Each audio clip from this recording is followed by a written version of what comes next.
buenas noches, bienvenidos a Noticias 22. Qué alegría iniciar la semana con ustedes. Yo, pues ya ven, súper bien acompañada con mi querido Rafael García Villegas, con mi querido Huemansin Rodríguez. Chicos, ¿qué tal su fin de semana? Tenemos un programa, pero cargadito, de cine, música, diplomacia cultural. ¿Qué es el Salón Mujeres? ¿Qué más hay? ¿Qué tal les fue?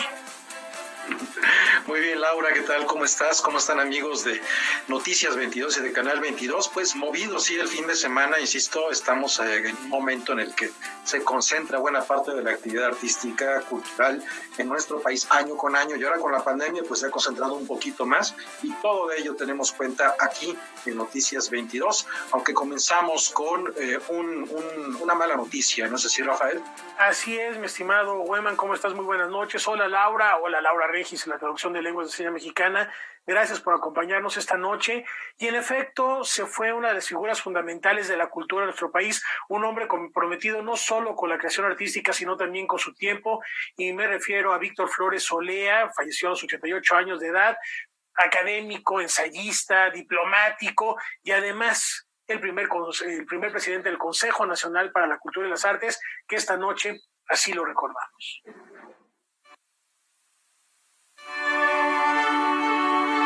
El mundo de la cultura está de luto, pues hoy falleció a los 88 años el escritor, fotógrafo y diplomático Víctor Flores Olea. El también catedrático y académico fue el primer presidente del Consejo Nacional para la Cultura y las Artes, que con el paso de los años se transformó en la Secretaría de Cultura. Tenía claro que en un país como el nuestro era muy importante fomentar, promover e incentivar la creación artística y cultural. Por eso, durante su gestión, que abarcó de 1988 a 1992, fundó el Fondo Nacional para la Cultura y las Artes, semillero de nuevos talentos. Flores Olea fue director de la Facultad de Ciencias Políticas y Sociales de la Universidad Nacional Autónoma de México y desempeñó diferentes cargos en Relaciones Exteriores y en la Secretaría de Educación Pública. Como diplomático, fue representante de México ante la ONU, embajador en la ex Unión Soviética y vicepresidente de la Comisión para los Estados Mexicanos ante la UNESCO. Su dedicada labor lo llevaron a ser merecedor de la medalla Simón Bolívar, que otorga la Organización de las Naciones Unidas para la Educación, la Ciencia y la Cultura. También nos hereda un rico legado literario del que destacan los cuentos Registro de los Sueños y 3 historias de mujer, así como las novelas Tiempos de Olvido y Memorias en Llamas. Víctor Flores Olea nació en la ciudad de Toluca, Estado de México, y falleció en Acapulco, Guerrero. Realizó estudios de doctorado en Ciencias Políticas, además de formar parte del Centro de Investigaciones Interdisciplinarias en Ciencias y Humanidades. Y cabe destacar que formó parte del Consejo de Planeación y Políticas de Desarrollo, que impulsó la conformación de Canal 22. Noticias 22, Julio López. Así es, bueno, gran legado el que dejó Víctor Flores Olea. Nos centrábamos en la mañana de su muerte a través de una comunicación que hizo en redes sociales justamente Gerardo Estrada, quien veíamos por ahí entre las fotografías junto a Víctor Flores Olea, quien además tenía un gran gusto, una pasión por la fotografía y llegó a publicar libros con sus trabajos fotográficos. Bueno, con esta información pasamos a otras cosas que tenemos preparadas para todos ustedes. Por ejemplo, artes plásticas. Por medio del collage y la pintura, el artista plástico Vicente Rojo recuerda la travesía de su padre, Francisco Rojo Lynch, a 80 años del exilio republicano español.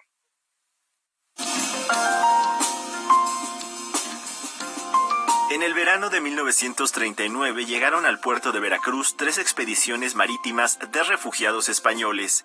El primero en llegar fue el Sinaya, le siguieron el Mexic y el Ipanema. En este llegó el padre del pintor y escultor Vicente Rojo. Para recordar este hecho, realizó una serie de cuadros que ahora se exhiben en el puerto de Veracruz. Entonces yo pensé que podía hacer una especie de cuaderno de viaje totalmente imaginado. Mi padre no hablaba mucho de la guerra y tampoco del viaje. Él vivía en México, cuando yo lo conocí, en 49. Lo conocí porque pues había dejado de ver a los 7 años y antes había sido la guerra de España y yo iba imaginando lo que él podía imaginar y podía... Hay cosas muy hermosas, yo creo, pero para mí fue un trabajo muy emotivo y fue una especie como de no solo de homenaje a los 80 años de los refugiados, sino un homenaje pues privado mío hacia él, que yo quise hacer público porque tuve esa invitación del Colegio Nacional. La obra fue realizada con motivo de la conmemoración de los 80 años del exilio español que realizó el Colegio Nacional y consiste en una serie de cuadros en donde se combina el collage y la pintura. Y bueno, también yo ese homenaje lo quise hacer a mi padre porque de los refugiados que llegaron a México, pues se conocen a lo mejor 50, como los que estás mencionando, nombres, pero luego llegaron muchísimos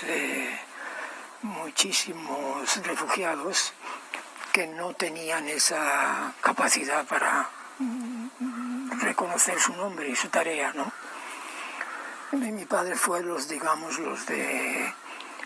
como ingeniero, que no tuvo ese reconocimiento como Gauss o Maxau, y los arquitectos ya llegaron pintores, llegaron cineastas, llegaron muchos cineastas en ese momento, un poco después llegó Buñuel, pero hay nombres muy conocidos, pero hay otros nombres que no tienen ese reconocimiento, aunque trabajaron en México con toda la pasión necesaria.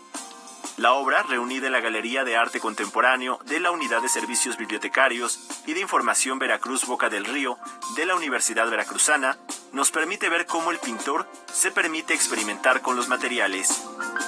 Entonces hay una serie de materiales que se combinan desde conchitas, arena, recortes de revista, impresos, fotografías, por supuesto sus trazos también al óleo, muchísimas texturas están por ahí. O sea, realmente yo diría que para hacer pues una obra en su madurez, pero hace mucho que estamos viendo grandes obras del maestro Rojo. Está jugando con los colores, está jugando con los materiales y está teniendo, creo yo, también en términos de proceso creativo, pues una explosión, si se me permite, una explosión así de emociones y de imaginación muy hermosa. Esta exposición en particular es como un álbum de recuerdos y recuerdos que son creativos, entonces es muy sensible, muy emocional y está llena de detalles que le dan una personalidad a la exposición muy particular, es como muy íntima y muy personal en los recuerdos de Vicente Rojo. Entonces nos permite una reflexión sobre lo que ocurre en estos barcos y en esta llegada del exilio español a México. La exposición tiene algo de información también histórica de estos movimientos de los barcos que llegan al puerto de Veracruz. Vicente Rojo, 80 años después, permanecerá en Veracruz el resto del año y para el 2021 se podrá ver en Monterrey, Guadalajara y Cuernavaca. Noticias 22, Alberto Aranda. Claro, ¿cómo no conmemorar, cómo no recordar esa etapa de nuestra historia en la que recibimos entre 25, 27, hay quienes hablan de hasta 30,000 españoles de diferentes disciplinas, niveles, edades, muchos niños desde luego que llegaron en estos barcos y otros que se mencionan entre 1939 y el 42. Y bueno, vamos a platicar de otra etapa muy lustrosa de nuestro país, que es la etapa barroca, la época virreinal. Regresa el Festival Barroco de Guadalupe en Zacatecas con cerca de 30 actividades, en esta ocasión virtuales, dedicadas al reconocimiento de las artes y las tradiciones de aquella época novohispana.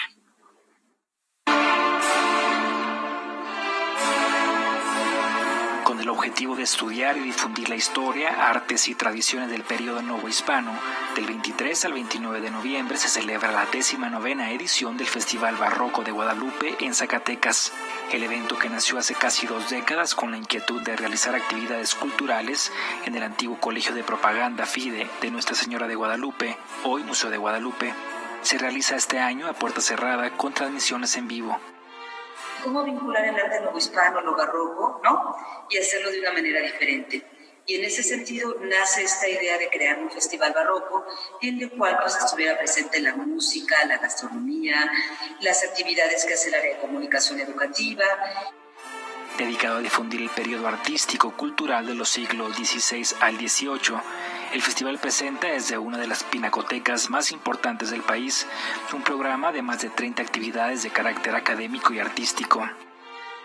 Desde el primer festival, una gama, una oferta de actividades que van dirigidas tanto a grupos, digamos, de preescolares hasta académicos, ¿no? La idea es que se vea como una enorme posibilidad de difundir la gran riqueza y el patrimonio cultural que ofrece el Estado de Zacatecas. La programación académica cuenta con la participación de destacados especialistas quienes llevarán a cabo una serie de conversatorios y talleres educativos. Las artes escénicas serán presentes con el montaje Cervantes en breve, por la Corte de los Milagros y la puesta teatral Chucua, cuentos indígenas, por parte del grupo Guía Nocturna. En el programa musical destaca la presentación de la Camerata de la Ciudad de Zacatecas, la Academia de Música Antigua de Zacatecas y la participación del flautista Horacio Franco, quien ofrecerá un concierto con música barroca para la clausura del festival el domingo 29 a las 13 horas. Todas las actividades podrán seguirse en vivo a través de las redes sociales del Museo de Guadalupe y del Ayuntamiento de Guadalupe, Zacatecas. Noticias 22, Omar Vera. Una propuesta muy atractiva, muy variada. Es momento de hacer una brevísima pausa. Tenemos mucho más aquí en Noticias 22.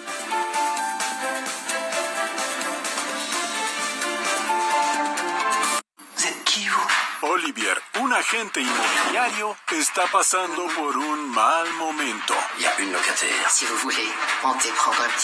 Divorciado, quebrado, padre de una adolescente en crisis, hijo de un padre irresponsable y acostumbrado a ocupar los apartamentos que se supone que debe vender.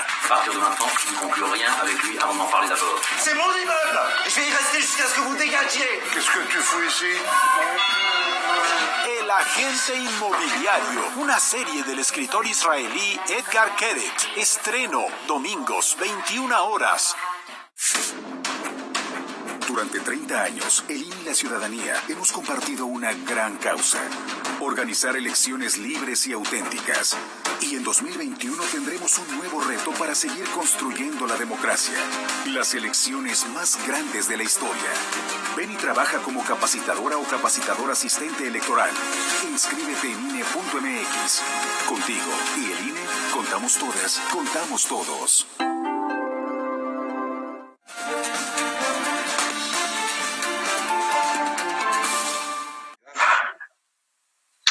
Continuamos aquí en Noticias 22 y tenemos mucha más información que compartir con todos ustedes. El periodista Eduardo Cruz reúne la voz de 24 especialistas para saber cuál es el futuro de la diplomacia cultural frente a un escenario tan incierto como el que vivimos en la actualidad. Esto en su libro Diplomacia Cultural, la vida. ¿Cómo fue y será la diplomacia cultural mexicana antes y después del coronavirus y en tiempos de la 4T? El periodista y analista Eduardo Cruz plantea estos panoramas en su libro Diplomacia Cultural, la vida, en el que reúne y recupera las voces y los testimonios de 24 exponentes de esta labor en el país. Tienen mucho que contar en relación a su periplo, al trayecto que han podido recorrer en este ámbito del trabajo público que es la diplomacia cultural y que nos ofrecen una serie de episodios, de estampas, de historias, ¿sí?, en las que se puede apreciar con toda amplitud ese rico bagaje que pueden desarrollar como diplomáticos dedicados al ámbito de la cultura. La diplomática Camila del Carmen Aviña Zavala, la embajadora representante permanente de México ante la Organización de los Estados Americanos, Luz Helena Baños Rivas, Beatriz Nava, subdirectora del Instituto Cultural de México en Washington, D.C., el exagregado cultural en Costa Rica, Guatemala, Chile y Brasil, Carlos Ortega Guerrero, y el escritor y editor Carlos Tejada son parte de los autores de los artículos del libro. Se presentaba pues un corte que el propio coronavirus estaba colocándonos y que hay una diplomacia cultural que está cerrando un ciclo y que ese es un ciclo que cierra por estos dos factores, por la presencia de un nuevo régimen que viene decidido a cambiar todo y por la presencia de una pandemia que también va a poner en jaque los siguientes modelos. Fíjate, no me refiero solamente, Karen, a lo que es propiamente lo que ya está parado y lastimado, digámoslo así, sino que los modelos que vengan posteriormente, es decir, después del coronavirus, y que no solo atañen a México.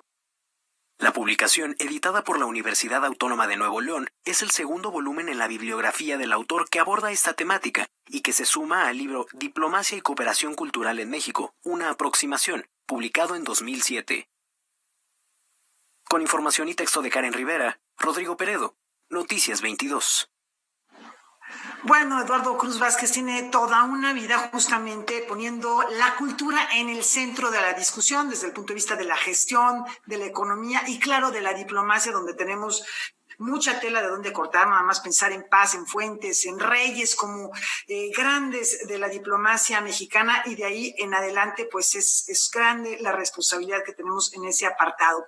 Y ahora vamos con algo que se está poniendo muy interesante, con muchas sedes. Ya van a ver, el Festival Internacional Marvin se reinventa, se replantea en su edición de este año. Vamos a ver de qué se trata. Nivada presenta.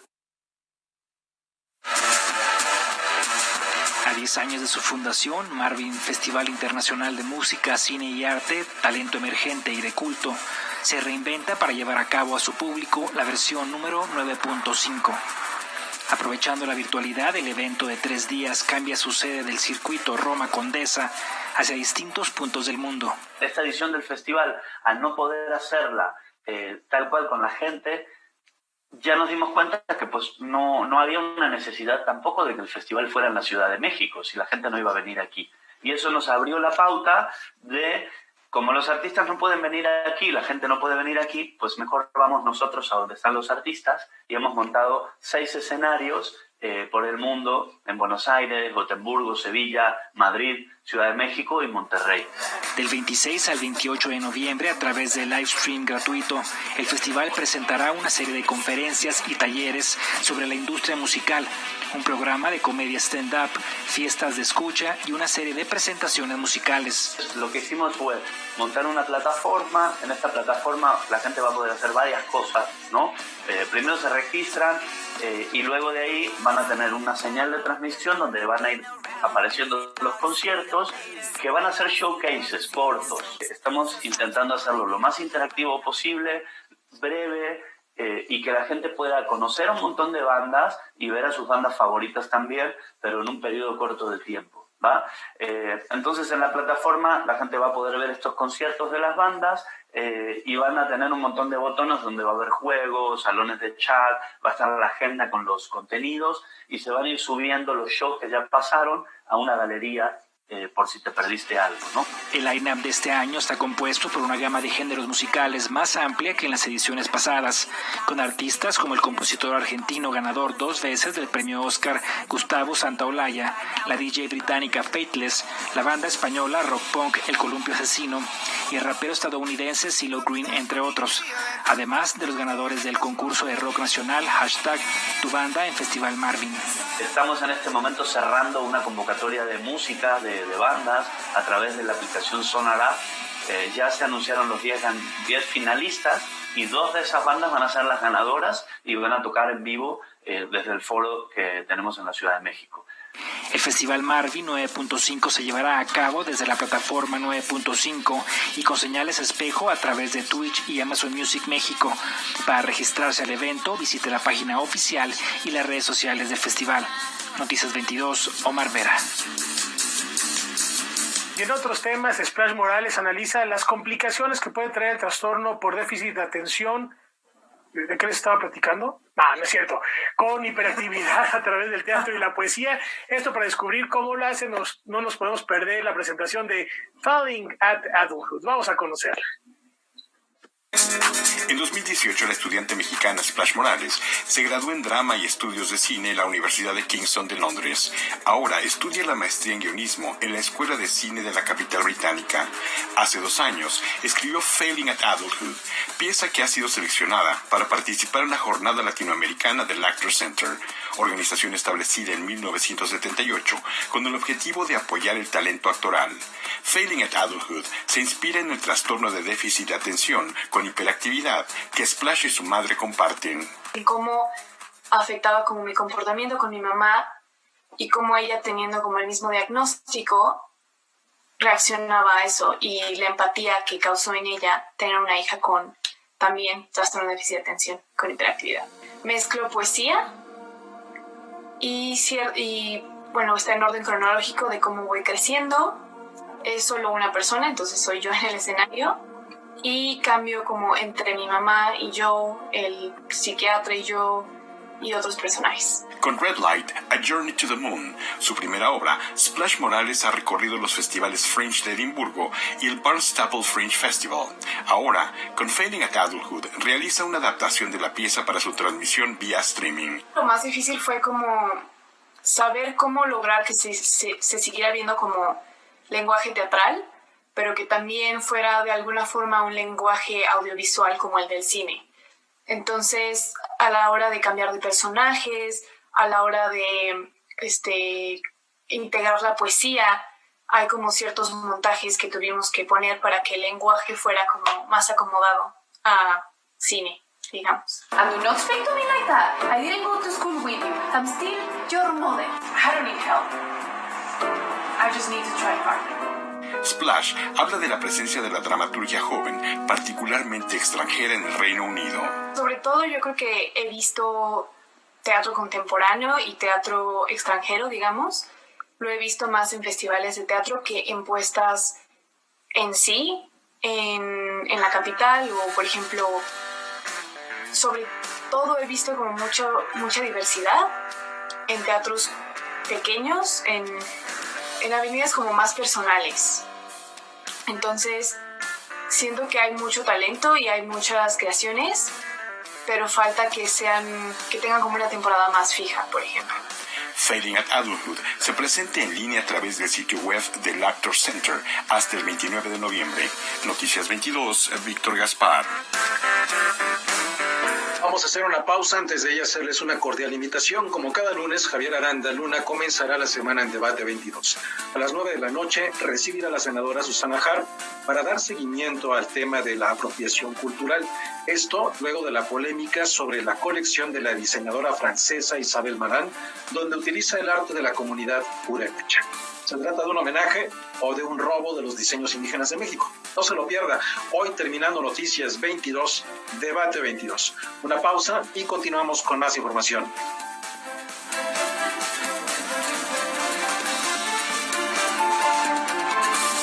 Gracias por acompañarnos en la nueva temporada de Visión Periférica MX, y esta semana tenemos un estreno realmente extraordinario. Se trata de Carrière, 250 metros, de uno de los cineastas más destacados de nuestro país. Esta historia habla de Jean-Claude Carrière, uno de los escritores más importantes todavía vivos de la llamada Nouvelle Vague francesa. Así es que me va a acompañar para su difusión el querido Juan Carlos Rulfo. Muchas gracias por compartir tu película, Juan Carlos. Muchas gracias a ustedes por el interés, y pues no me queda más que invitar a su amable público, al auditorio, a que nos acompañen en esta función de una película que ya lleva más o menos 10 años de haberse terminado y que va a ser su primera exhibición en televisión aquí en México. Así que por favor, espero que la disfruten y que nos acompañen con sus comentarios, o que pasen la voz y que sepan que aquí está Carrière, Jean-Claude Carrière, que es un gran hombre, un hombre de muchísima historia y de muchísima sabiduría. Pintora y poeta mexicana, fue una mujer que no temió desafiar los patrones morales de su época al manifestar sin prejuicio su sexualidad a través de sus poemas y pinturas, que la convirtieron en una de las voces femeninas más relevantes del siglo XX. porque la libertad o la ilusión fueron creadas para cualquier hombre o ser viviente y pensante. Si yo no tengo derecho a ellas, ¿por qué he sido creada consciente de lo que me pertenece? Nahui Olin en Relatos de Mujeres, episodio de estreno, martes 22 horas.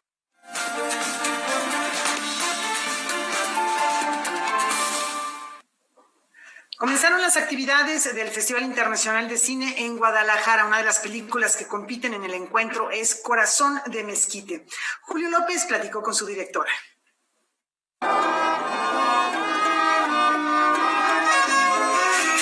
La directora Ana Laura Calderón nos lleva un viaje íntimo al interior de la cultura yoreme a través de la película Corazón de Mezquite, una historia fresca y desenfadada. Y nuestra idea era esa, justamente de llevar ahora sí que al espectador al corazón de la comunidad indígena, ¿no? Con todas sus emociones y con todas sus dimensiones. Es sencillo de decir y difícil de ejecutar. El antropólogo Pablo Sánchez Pichardo fue pieza clave para que la producción pudiera trabajar de la mano de la comunidad. La gente se involucró en todos los aspectos de la película, opinó sobre lo que planteaba el guión. Sus casas sirvieron como locaciones, ofrecieron servicios de alimentos y algunos de ellos se aventuraron a aparecer frente a la cámara. Hablamos en la película de las tradiciones, ¿no? Hablamos de su modo de vida y también se habla un poquito en lengua yoreme, que es una lengua que está a punto de extinguirse y pues nos parece también un rescate importante, ¿no? De la película, que tengas aunque sean algunos diálogos en esta lengua. No le enseñes cosas que no debes. La trama es muy sencilla. Una niña que quiere ser arpera como su padre. Sin embargo, la cultura y las tradiciones prohíben que las mujeres se dediquen a esta profesión. Alrededor de esta historia se habla de otros temas como el despojo agrario o la destrucción de áreas protegidas en nombre del progreso. Yo quiero aprender. ¡Ah, qué necia eres, Lucía! Fue muy bonito porque hay varias fiestas, ¿no? Pero hay una fiesta que grande, digamos así, que ocurre en la película, y nosotros, o sea, lo que hicimos es pedir permiso para intervenir la fiesta un poco, porque pues, o sea, de qué otra manera haces que la fiesta se te sienta tan real, sería una puesta en escena, ¿no? Entonces digo, esta película es una ficción, pero raya en el documental así, ¿no? Filosamente. ¡Juya! Anya dijo que las mujeres no tocan. Y así va a ser. La joven Mayrín Buitimea es el corazón de esta película. Conoce su entorno y por eso se desenvuelve con naturalidad. Su mirada es transparente y siempre refleja su sentir. Es una actriz natural que porta con orgullo su origen indígena. Noticias 22, Julio López. Y a propósito de festivales dedicados al séptimo arte, el que concluyó fue el consagrado al cine fantástico, el Feratum 2020. Durante este encuentro, Aztec se llevó el premio a los mejores efectos especiales, fue la ganadora nacional, y a continuación les platicamos los detalles de esta propuesta cinematográfica.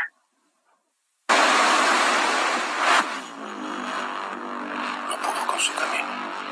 Profecías mexicas y ciencia ficción se conjuntan en la película Aztec, conformada por 9 historias dirigidas por destacados cineastas mexicanos de cine de género. Una lluvia de meteoritos impacta la Tierra. El choque de cada roca espacial provocará una ola de hechos inexplicables que modificarán el rumbo del planeta. Cada historia nos llevará a conocer los sucesos extraños que ocurren en las diferentes zonas de colisión.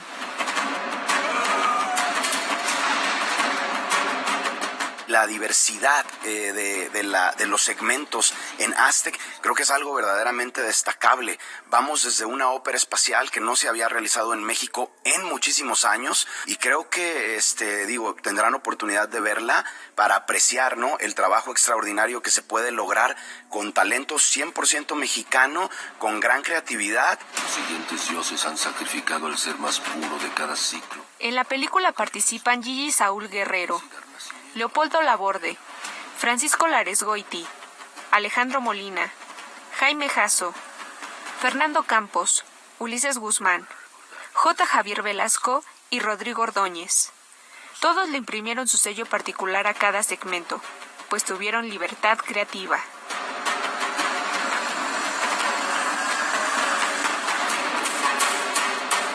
Lo logramos llegar a una imaginativa que cubre muchísimos aspectos de tanto de los subgéneros, digamos, de la ciencia ficción, como lo que llamaríamos, o yo creo que se va a llamar a partir de ahora, como la ciencia ficción a la mexicana, ¿no? Cada quien tuvimos reuniones en donde hablamos de ciertas ideas, ¿no? Y de ahí cada quien fue como tomando su propia idea y de lo que más nos gusta, pues ahí está reflejado, ¿no? El camino, por ejemplo, tiene mucha influencia de lo que a Jaime y a mí nos gusta, que es Alien, Star Wars, ¿no? Blade Runner. Concluir este proyecto les llevó 4 años de intenso trabajo, pues además se trata de un largometraje totalmente independiente. Realmente sinuosa, realmente difícil, porque hacer ciencia ficción en México resulta aún un reto más fuerte que hacer cine. Hacer cine es dificilísimo en México y bueno, ciencia ficción mucho más. Quisimos hacerlo nosotros a la mexicana y con nuestros propios recursos, ¿no? Entonces eso es lo que más nos motivaba a hacer las cosas a un nivel de perfección técnica, el cual nos iba a ayudar a obtener un mejor resultado. Aztec tuvo su estreno mundial dentro de Feratum Film Fest. Además, ganó el premio a mejores efectos especiales de esta edición. Para Noticias 22, Ireli Vázquez. Por otro lado, la película Cuerdas de José Luis Montesinos se llevó los premios a Mejor Largometraje Iberoamericano de Ficción y Mejor Largometraje Iberoamericano de Terror. Vamos a ver. Bueno, vamos allá. Tendrías que comer más, ¿eh? Porque con lo viejo que estoy, y te muevo casi como si nada. Cuerdas, del director José Luis Montesinos, triunfa en la 9ª edición de Feratum Film Fest. En la competencia iberoamericana se llevó el premio a Mejor Película de Ficción y al Mejor Largometraje de Terror. Mira, para mí es muy importante que estés bien. ¿Y cómo sugieres que esté bien? Yo me siento muy, muy feliz. Teníamos muchas ganas de que llegara este momento y ni en nuestros sueños más increíbles pues hubiéramos pensado estrenar en el Feratum. Tienes razón. ¿Cuál debería darme la botella? ¿O hiciste tú? Un desafortunado accidente deja incomunicada a Elena, una joven tetrapléjica. Está sola en una casa en medio del bosque. Ahí solo tiene a Athos, un perro adiestrado para ayudarla. Las cosas se tornan siniestras cuando Athos comienza a comportarse de una manera salvaje.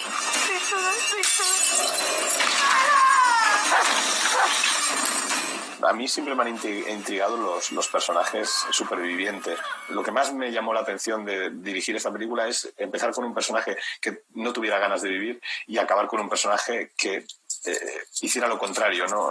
Luchara por sobrevivir. Me parece que es uno de los giros más importantes, los arcos que puede tener un personaje más importantes en una película. Tú no tuviste la culpa. Todos hemos tenido desgracias. Ojalá estuviera muerto. Y en este caso optamos por el género porque creíamos que era una herramienta muy potente de cara a empatizar al público y a sentarle en esa silla junto a Elena, ¿no? y a que sufriera y disfrutar partes iguales con ella, ¿no? y con lo que tiene que verse obligada a hacer y a vivir.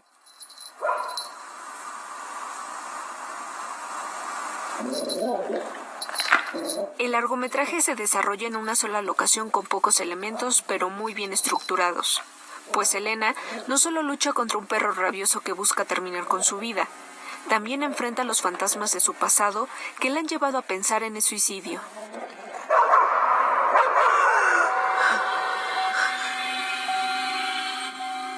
Es verdad que es una película de pocos elementos, pero que se tienen que distribuir muy bien para generar precisamente esa acción, esa tensión, esa angustia, ese terror, o esa emoción, o esa emotividad también, ¿no?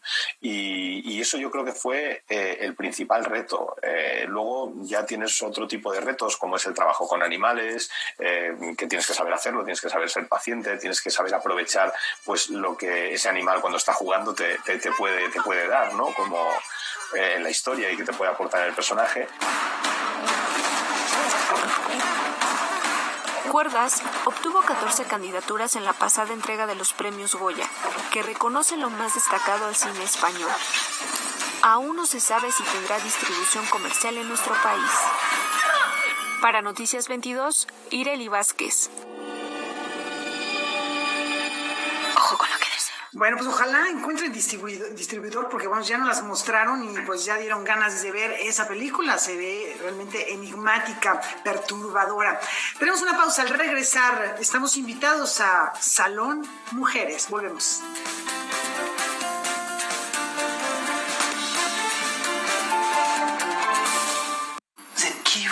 Olivier, un agente inmobiliario, está pasando por un mal momento. Divorciado, quebrado, padre de una adolescente en crisis, hijo de un padre irresponsable y acostumbrado a ocupar los apartamentos que se supone que debe vender. C'est mon immeuble. Je vais y rester jusqu'à ce que vous dégagiez. Qu'est-ce que tu fous ici? El agente inmobiliario, una serie del escritor israelí Edgar Keret. Estreno, domingos, 21 horas. ¿Plagiar es rendir un homenaje? Y si lo es, ¿se puede lucrar con él? La senadora Susana Harp nos habla de los últimos homenajes, de los últimos plagios, de las últimas apropiaciones que se ha hecho del diseño de los pueblos originarios mexicanos en el mundo. Acompáñenos. Hoy, 21 horas.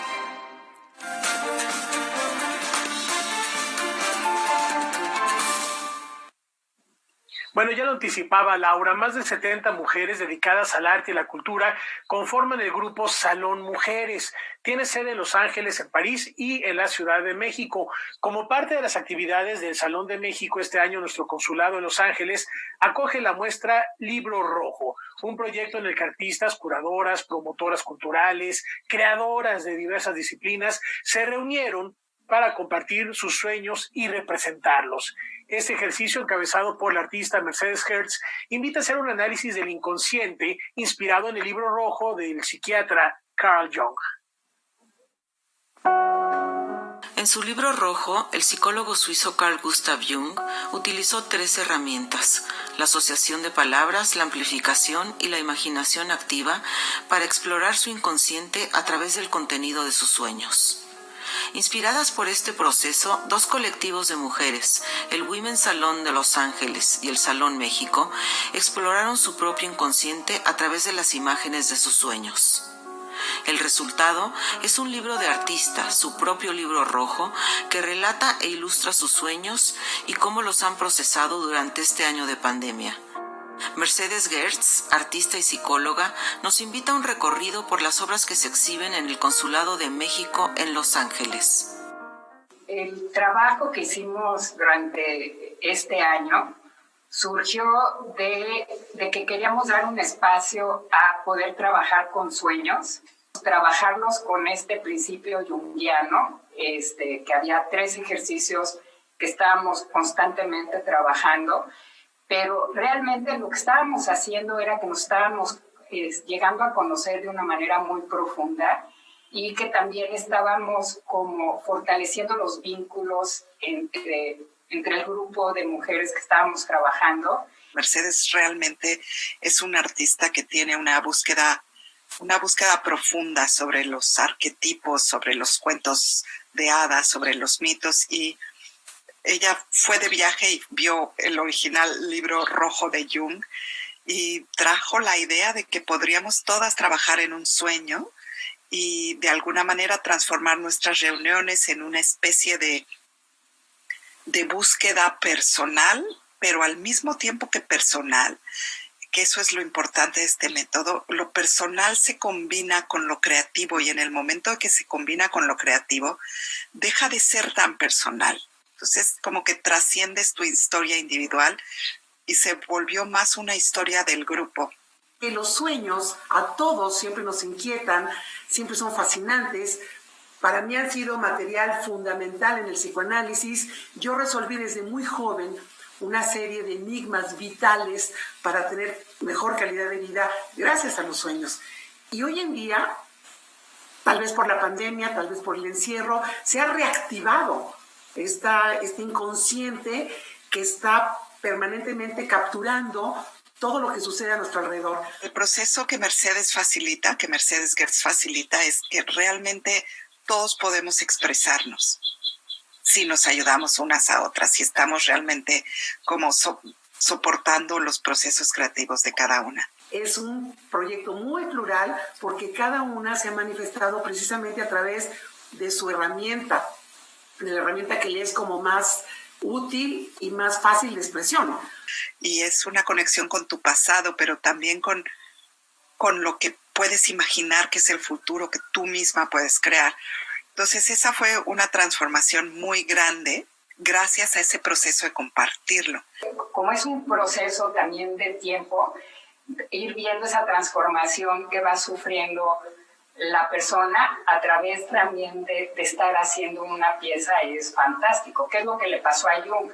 Él creía que estaba haciendo estaba haciendo arte y estaba transformando el papel y los colores en arte, pero que se estaba transformando era él. Mercedes Gertz, que fue quien nos reunió, logró que nos quitáramos la pena, que nos quitáramos la vergüenza, que aquellas que no somos artistas, pues nos echáramos el clavado y viéramos si aquello que presentábamos valía la pena.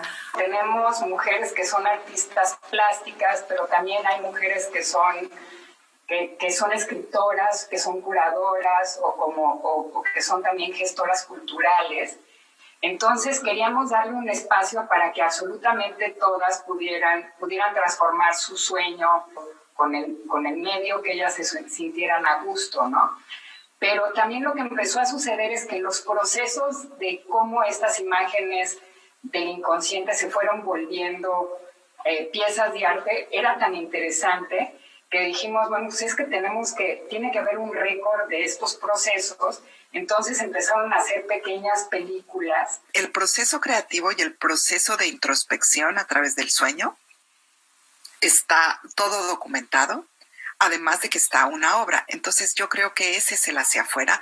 Todavía no sé qué consecuencias pueda tener, pero me encantaría que muchas personas pudieran entrar y darse una tarde de explorar los videos, de explorar las fotografías. La intención es que pueda ir a otra ciudad, que le puedan dar casa a otro espacio cultural. La vamos a hacer en marzo en la Ciudad de México, en un parque en la colonia Roma, que nos está ayudando mucho la fundación de Javier Marín.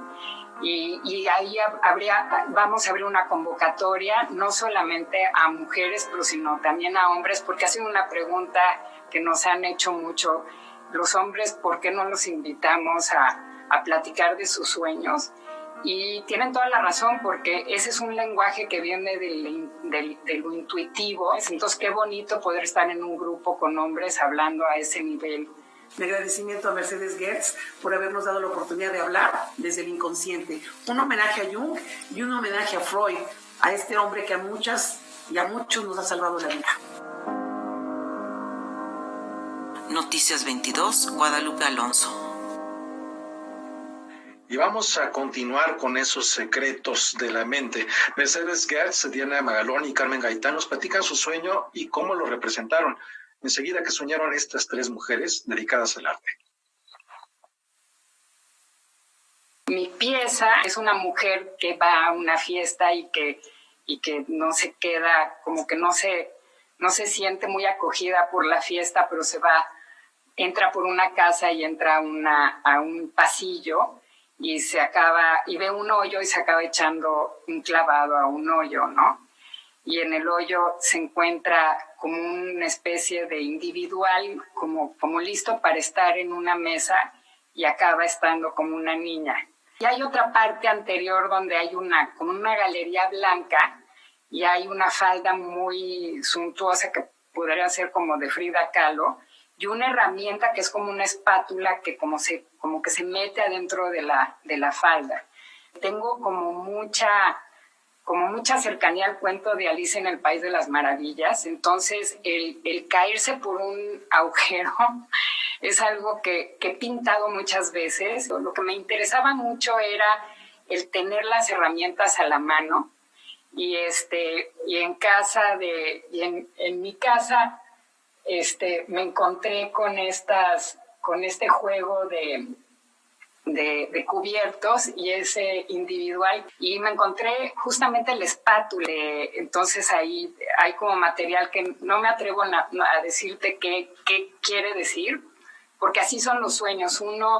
Hay que tenerles atención, hay que hacer juegos con los elementos, porque los sueños siempre, como vienen mucho a la intuición, se anticipan a cosas que después uno va a entender. Mi sueño, en realidad, el sueño en el que trabajé, que se llama La mirada del cuervo, porque es un sueño en el que yo soy un cuervo, es esta mirada que puede ver. O sea, empecé a interpretar mi sueño para mí misma y tenía una sola versión, la versión como acostumbrada de la interpretación personal. Uno que ha estado en análisis y que ha tenido como un proceso de crecimiento interior y que siempre he estado como interesada en la interpretación de los sueños a través del psicoanálisis, como que tenía yo ya mis etiquetas para ese sueño, y en el momento que lo compartí, todas esas etiquetas vistas por las otras mujeres del grupo, como que dejaron de tener el mismo peso que hubieran tenido. Y creo que es un proceso íntimamente creativo y que realmente es la primera vez que sentí que las fotografías que tomé para representarlo, el poema que escribí para que estuviera como la esencia de la experiencia, como que siento yo que sí, Mercedes y el grupo me llevó al lugar donde se llevar en la creatividad a un artista. Entonces la primera vez que como que dije sí fue un proceso artístico. En 2 palabras cuento mi sueño. Cuando viene el recorte del presupuesto bestial, por ahí de marzo, abril, yo me sentí muy afectada. Yo me veo recorriendo la Ciudad de México por las calles y de pronto me voy topando con lo vetusto de las piedras, de la arquitectura, de las formas. Veo el cielo enorme, paso frente a la catedral y de pronto en el camino me voy topando con mi hermano Héctor, con Ángeles González Gamio, que fueron estos creadores de este movimiento para recuperar el centro histórico, y vuelvo la vista hacia una calle y me encuentro con Gerardo Estrada, que fue el gran promotor de la cultura, y yo veo que viene en una patineta plateada bellísima, me apropio de la patineta y yo empiezo a recorrer el centro histórico subida en la patineta. Y paso por todos estos edificios que cada vez me van deslumbrando más y digo, yo tengo que conseguir el dinero para que esto no se derrumbe. Y de pronto, bueno, yo cuento en una sesión sueño, evidentemente tiene muchos más detalles, pero no quiero abusar del tiempo, y viene el desafío. Ahora, Carmen, bájalo a una imagen. Y entonces pensé que la cultura es un cuerno de la abundancia. Entonces, esa fue la primera imagen, un cuerno de la abundancia, y luego está en segundo plano, hacia abajo, la catedral, y luego yo estoy abierta de brazos, recibiendo toda esa abundancia, y a un lado está la patineta. Noticias 22, Guadalupe Alonso. ¿Qué les parece, compañeros, este proyecto que de verdad me tiene sorprendida, porque sabemos que los sueños han sido importantes en la historia de la humanidad, pero se veían como realidades metafísicas, como contacto con algo fuera de este mundo, hasta que en el siglo XX efectivamente Freud, Jung dicen, no, estos son realidades pero simbólicas, de verdades que están dentro de nosotros, dicen cosas de lo que somos, es otra dimensión, un desdoblamiento de nuestra propia vida. Y bueno, aquí podemos ver ejemplos de ello, y qué bien que sea a través de las imágenes, a través del arte que se pueda expresar. Creo que da para muchísimo más. Y por cierto, un agradecimiento al Consulado de México en Los Ángeles por el apoyo que nos ofrecieron con las imágenes de esta exposición. ¿Cómo lo ven, compañeros? Me parece fascinante, Laura, también en torno a un personaje tan rico y tan importante como es Carl Gustav Jung, que no solamente se interesó en todo ello de los sueños, también hablaba mucho de la sincronicidad, que tanto aquello que pensamos y que imaginamos nos acerca a esos deseos. Y otra cosa que a mí me gusta mucho es de sus últimas obras, la respuesta a Job, un libro que, si bien él no era católico, no era religioso, intentó dar respuesta a muchas preguntas religiosas, especialmente después de que le tocó ser uno de los testigos del horror que significó la Segunda Guerra Mundial y preguntarse cómo la humanidad responde frente a ello, pese a todos estos horrores. Es un libro que lo pueden encontrar en el Fondo de Cultura Económica, que habla precisamente cómo esa angustia permanece, pero nos permite seguir viviendo. Y también en el monólogo de Segismundo, mucho tiempo antes atrás, Calderón de la Barca ya reflexionaba sobre los sueños, que la vida una ilusión, todo bien es pequeño, la vida es un sueño y los sueños son. Y qué bueno poderlos materializar y ver concretados de alguna manera a través de los ojos del arte. Y nos vamos a despedir, Laura Guaman, si les parece bien, recordando a uno de los grandes compositores de jazz estadounidenses, Johnny Mandel. Seguramente lo escucharon, si vieron la película de MASH, parte de la banda sonora la compuso Johnny Mandel, La sombra de tu sonrisa es de Johnny Mandel, y hoy, a 95 años de su natalicio, vamos a escuchar A Time for Love. Esperamos que les guste y nos vemos el día de mañana. Buenas noches. Chao.